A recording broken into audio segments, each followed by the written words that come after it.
Hello leaders, my name is Jason Graziani. Welcome to our channel, Leader for Life. Today we're going to continue on with our financial series with part 8, which is actually pretty unique because it's going to be questions and answers from you.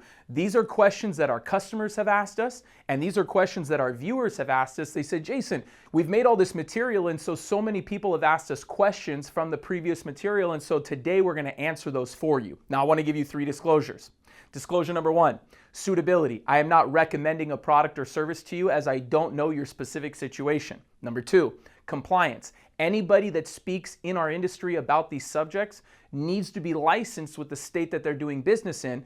And then number 3, the entire outcome of the video is to empower you, yes, empower you to make best choices for your financial future, because if you're going to lead a family, lead a business, lead a church, or lead anything that you want to do, you need to be financially sound in making these decisions for your friends and family and the people that are under your wing.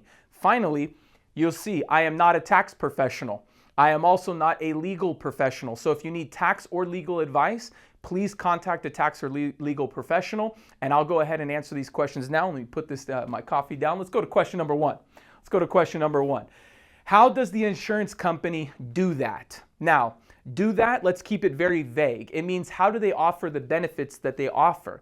How could a life insurance product give me a huge payout if something was to happen? And how could an annuity product give me guaranteed income for life if I was to trigger the cash value? And here's simply how it is. Insurance companies, imagine a seesaw, okay? I want you to imagine a seesaw. Insurance companies will sell enough products for life insurance and enough products for annuities. And let me tell you what I mean by that. Life insurance, obviously the risk to the insurance company is if a lot of people died soon. The annuities, the risk to the insurance company is if a lot of people lived a long time. So, hey Jason, what if there's a huge plague and knocks out a lot of different people? Well, the annuity money can pay the life insurance premium to the customers that had life insurance. So wait a minute, Jason, what if a doctor comes out with medicine that makes people live like a really long time? Then all the premium from life insurance can pay the annuities to make sure that they have long-term money. So in other words, the reason the insurance company can do that, just like roulette has red and black and then a little bit of green, and the casinos make money on the green, the red and black is life insurance and annuities. Good question. Question 2, what's the difference between level and increasing insurance? I heard that this one's better or that one's worse. It's not about better or worse. Very simply put is this. If you pick a level death benefit, meaning no matter how much money you put in over time with your cash value, if you had a $500,000 policy, you're going to get a $500,000 check. Why would I pick level instead of picking increasing? Where increasing will give you $500,000 of death benefit plus all the cash value that grows inside of your account, okay? So Jason, why would I pick level over increasing? Here's why. If you pay for level, over time, the cash value that you're giving to an insurance company will subsidize your death benefit, meaning you'll pay for less and less cost of insurance over time. And so the reason for level is when cost of insurance becomes an issue. If you're young, in shape, get a good health rating, then probably increasing is something that you could do, but that's when you would pick level. Number 3, what happens if the insurance company goes out of business? I remember several years back when AIG, they had some difficulties.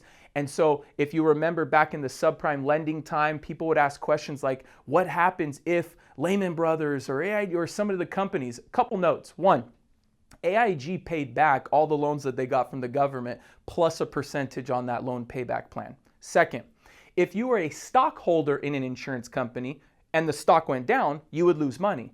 But if you are a policyholder of an insurance company, you can't find any documented clients that have ever lost money being a policyholder from an insurance company. Every state that an insurance company operates in, each insurance company have to be a part of a network. And that network ties them all together, meaning, God forbid, there's a crooked CEO or a crooked company and they do something wrong. Well, if that was to happen with an insurance company, other insurance companies would have to, and they agree to this and they have this by law, they would have to buy up the customers and essentially take over the liability in the contract that was originally signed. In other words, there's banks that have lost money, stocks have lost money, Real estate has lost money, but as a policy holder, unless you're in a variable contract, as long as you're in a fixed contract, you are not worried about losing money if anything happened to an insurance company. Great question. Number 4, what happens if I, as the consumer, can't pay my premium? Hey, Jason, I signed up for one of these policies. I was putting money in, but 3 years later, I lost my job. Or something happened to my financial situation and I could no longer pay. What happens at that point? This is why it's so critical to properly fund a permanent policy. Whatever the permanent plan calls for, if it says your minimum's $200 a month, all the additional premium that you put into your policy is accumulating cash value. If you can't pay your insurance premium to keep the policy in force, the insurance company can start deducting from your cash value that you've accumulated.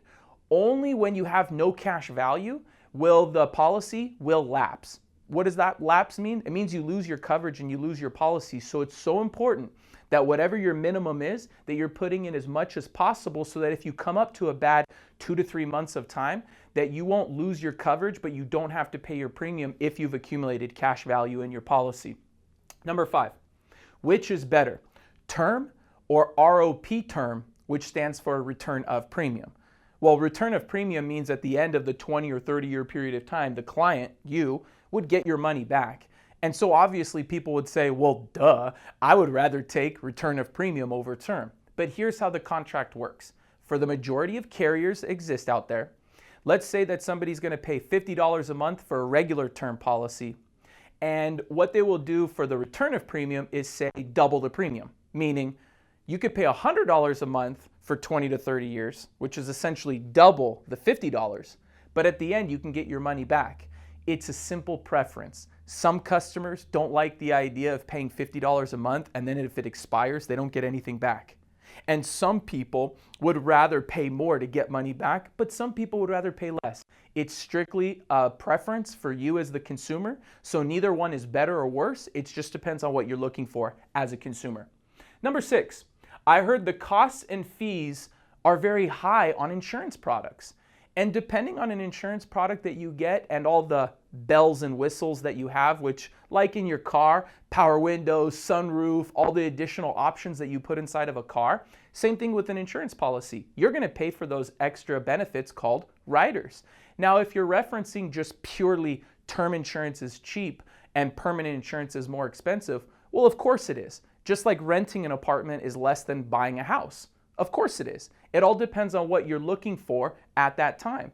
And so you get what you pay for with a policy. If you want something to permanently cover you till you're 120 years old, it will be more than something that's going to run out in 20, 30, or 40 years. And be very careful when you talk to people who market term insurance and say you have coverage till you're 100 or coverage till 120, because many times in those policies, on the back end of the policy, the premium is going to skyrocket upwards in order for you to keep it. So in order to get a guaranteed level premium, you're going to have to put a little bit more in upfront than say a term policy. Question number 7, how does an agent get paid?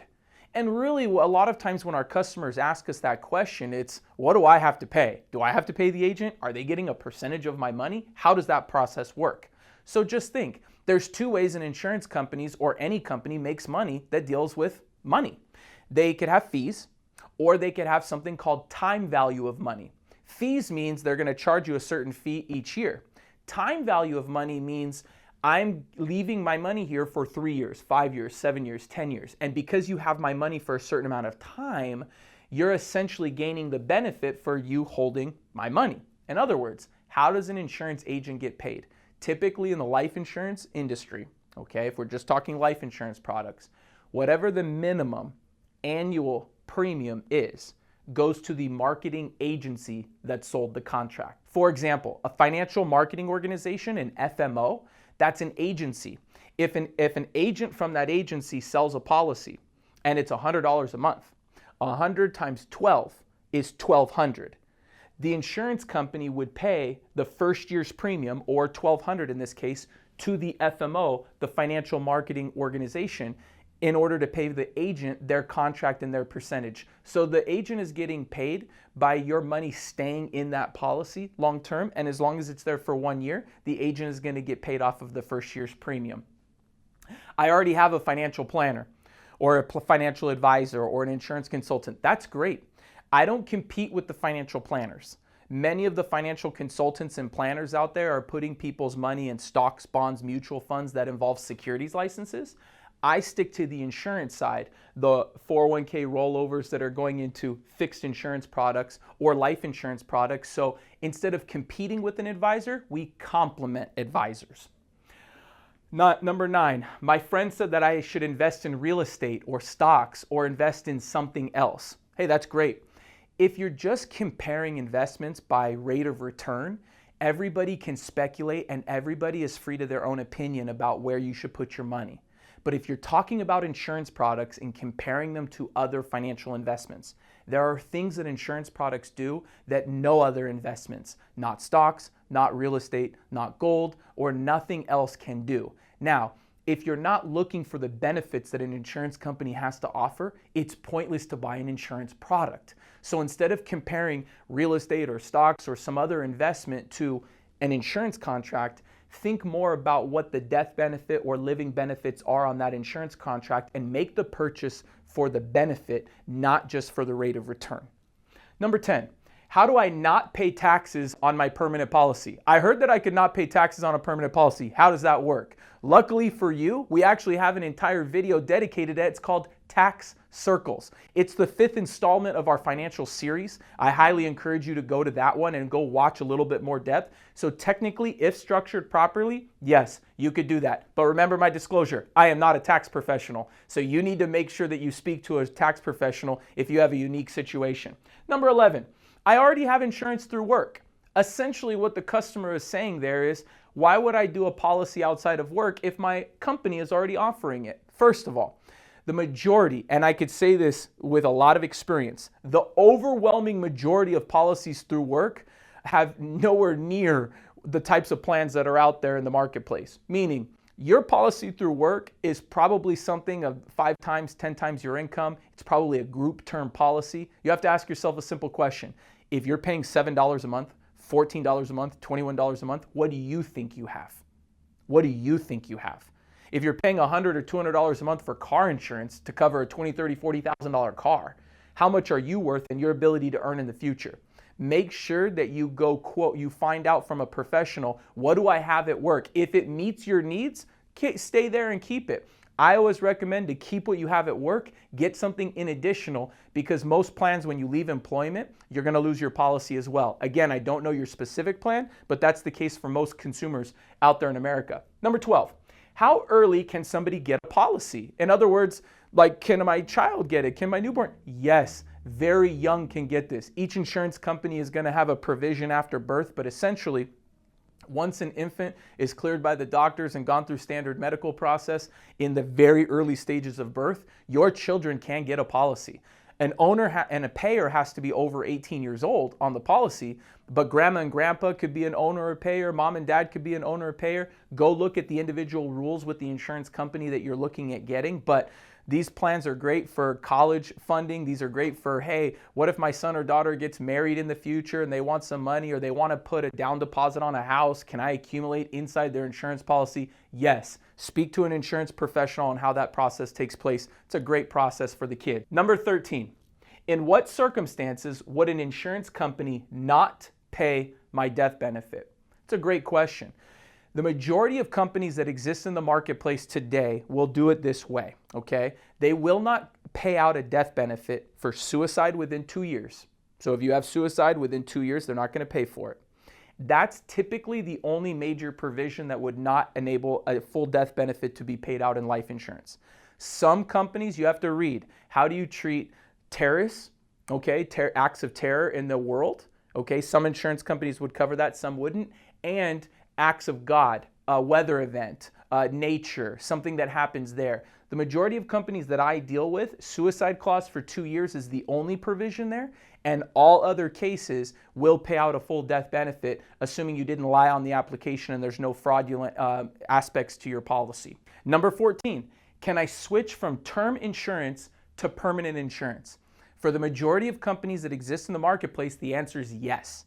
Many people will get a term policy first, Maybe they're getting comfortable with having a monthly premium. Maybe they're not ready to make a permanent commitment yet because a permanent commitment will be a higher premium. You could start with term, and typically within 5 years, you could convert to permanent without undergoing new underwriting and a medical process, as long as nothing major has changed in your health during that time. The answer is yes. Number 15, how soon can I access my cash value? Now listen, if you're buying a life insurance policy to accumulate cash value, the idea is that you're not trying to touch it soon. It's typically the last money that you're going to touch. But if you need to and you're looking for it, for most companies, if you're paying the minimum contribution, for the first 3 to 4 years of a policy, you typically have little or no access. Between years 4 and 10 or years 4 to 15, you'll have somewhere between 30% and 90% access of your money. The longer that you have your policy, the more of the cash value you could access.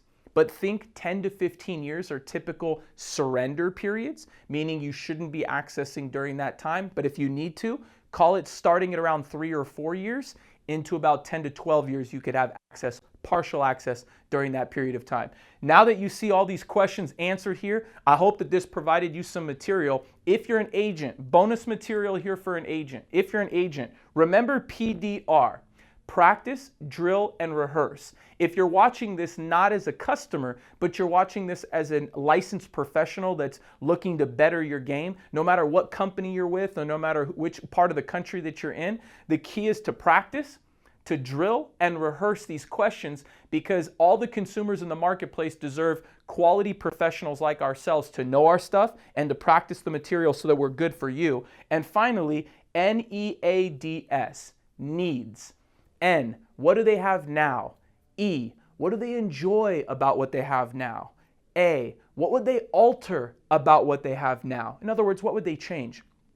D, who's the decision makers that will ultimately decide on whether something needs to be changed or purchased or sold or something like that? And then S, if they're open to a new solution that you as a professional can offer to the consumer, would they take advantage of it? And so as we wrap up here today, you guys, if any of this content helped you out, I'd love for you to subscribe to our channel, Leader for Life. We'll continuously do series that add value to you choosing to be a leader for life. We'd love for you to like the content, share the content where appropriate. If anybody needs some of these basic questions answered, you might be saving somebody's life. If something happened to somebody, you might be positioning their family and their kids in a much better place by just sharing this video. And then finally, if you have any comments for us, please leave the comments. We make our content in the future based off the feedback we get from our viewers. And so I'm really looking forward to hearing from you. You could contact us directly and we'll have our production team work right away on solving this case for you. With that being said, take care, God bless, and remember to choose to be a leader for life. Bye-bye.